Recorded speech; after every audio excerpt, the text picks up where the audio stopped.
The day was June 25, 2009, and the world woke up to the shocking news that Michael Jackson, the king of pop, was dead. The news sent ripples of disbelief and grief across the globe. Fans, friends, and even those who had never met him were in a state of shock. How could someone so vibrant, so full of life, be gone so suddenly? As the days passed, the world began to learn more about the circumstances leading up to Jackson's death, revealing a story of a man under immense pressure, a man who was struggling to hold everything together. Michael Jackson was preparing for what was supposed to be his comeback, a series of 50 concerts at London's O2 Arena, titled This Is It. The concerts were a massive undertaking, and the pressure on Jackson was enormous. He was not only expected to perform, but to outshine himself, to deliver the kind of show that would cement his legacy and silence his critics. However, behind the scenes, a different story was unfolding, one of a man who was physically and mentally drained, struggling to meet the demands of the production and the expectations of his fans. Kenny Ortega, the director of This Is It, was one of the first to notice that something was wrong.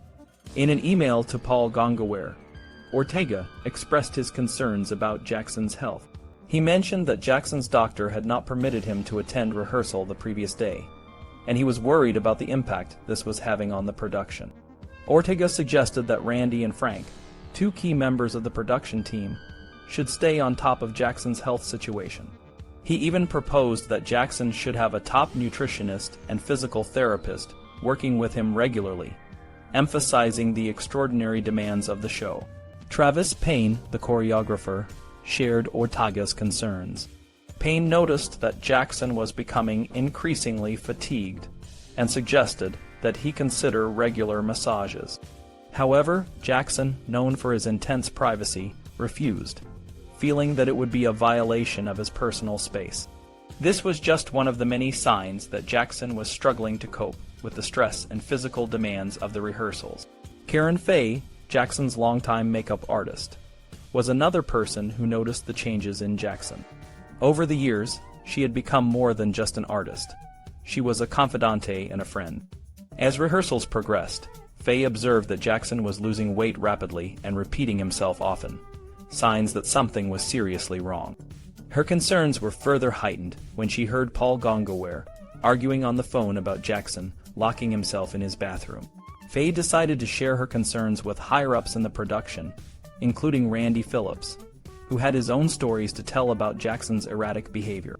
Phillips recounted an incident where he had to help a drunken Jackson off the floor in London to ensure he made it to a press conference. This confirmed Faye's fears about Jackson's well-being.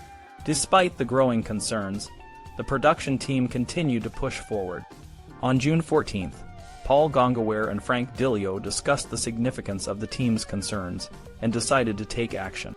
They scheduled a face-to-face meeting with Dr. Conrad Murray, Jackson's personal physician, to remind him that AG Live, not Jackson, was paying his salary. They wanted to ensure that Murray understood his responsibilities and the expectations placed on him.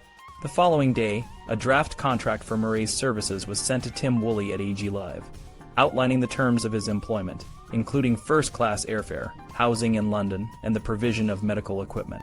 However, the production team's concerns were not just about the logistics of the show. They were deeply worried about Jackson's physical and mental state. On June 16th, Michael Bearden, the band's musical director, sent an email to Ortega expressing his concerns about Jackson's singing ability. Bearden noted that Jackson was not in shape to sing and dance simultaneously, and suggested that he use ballads to build his stamina. This email highlighted the significant challenges Jackson was facing and the pressure he was under to perform. On the same day, Jackson visited Dr. Klein's clinic for another injection of Demerol, a potent painkiller. This visit was just one of many that Jackson made to Dr. Klein, who was known for providing him with various medication. The repeated injections and the use of prescription drugs were taking a toll on Jackson's health, and his behavior was becoming increasingly erratic. Friends and colleagues noticed that he was often unable to communicate properly and was repeating himself during conversation. The legal troubles Jackson was facing added to his stress. On June 16th, his representatives were in court to face charges filed by his former manager, Raymond Bain. Bain was suing Jackson for $44 million, alleging that he had failed to honor the financial obligations of their contractual agreement. This lawsuit was just one of many legal battles Jackson was fighting, including a case to prevent the contents of Neverland from being sold, a lawsuit from John Landis over unpaid royalties for the Thriller video, and a claim from Ola Ray for unpaid royalties for her role in the video. The legal battles, combined with his financial troubles, were taking a significant toll on Jackson's mental health. To help Jackson sleep, Dr.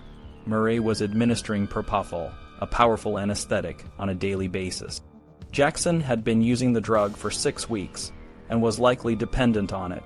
The combination of Propofol and benzodiazepines, which Murray was also prescribing, was leaving Jackson in a state where he was often unable to communicate clearly or engage fully in rehearsals.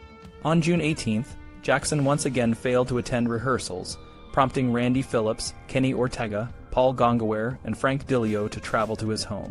This meeting was referred to as a drug intervention, and its aim was to get Jackson to address his drug dependence and focus on the rehearsals.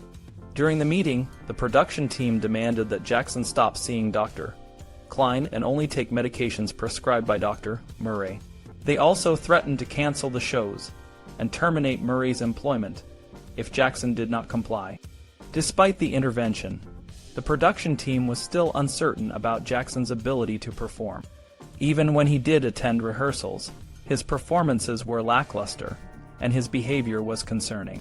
The pressure on Jackson was immense, and the stakes were high. The show was scheduled to open in just 20 days, and the production team was running out of time. The final days leading up to Jackson's death were marked by a series of missed rehearsals and growing concern. On June 24th, Jackson was expected to attend a final dress rehearsal, but he did not show up. The production team was becoming increasingly frustrated and worried. They knew that the success of the show hinged on Jackson's ability to perform, and they were running out of options. On the morning of June 25, 2009, Dr. Murray found Jackson unresponsive in his bed. Despite his efforts to revive him, Jackson was pronounced dead later that day. The world was in shock, and the news of his death sent waves of grief and disbelief across the globe. In the days and weeks that followed, the details of Jackson's final days came to light, revealing a man who was under tremendous pressure and struggling to cope. The story of Michael Jackson's final days is a tragic one, a tale of a man who was pushed to the brink by the demands of the entertainment industry and his own personal struggles. His death serves as a cautionary tale about the dangers of drug dependence and the importance of mental health. It also highlights the immense pressure that public figures face, often hidden from the public eye. In the end, Michael Jackson left behind a legacy that continues to inspire and captivate people around the world. His music, his artistry, and his impact on popular culture are undeniable. But the circumstances of his death also remind us of the human cost of fame and the importance of looking out for those who are struggling, even when they are in the spotlight. The world lost a true icon on June 25, 2009, but his legacy lives on, a testament to his enduring influence and the power of his art.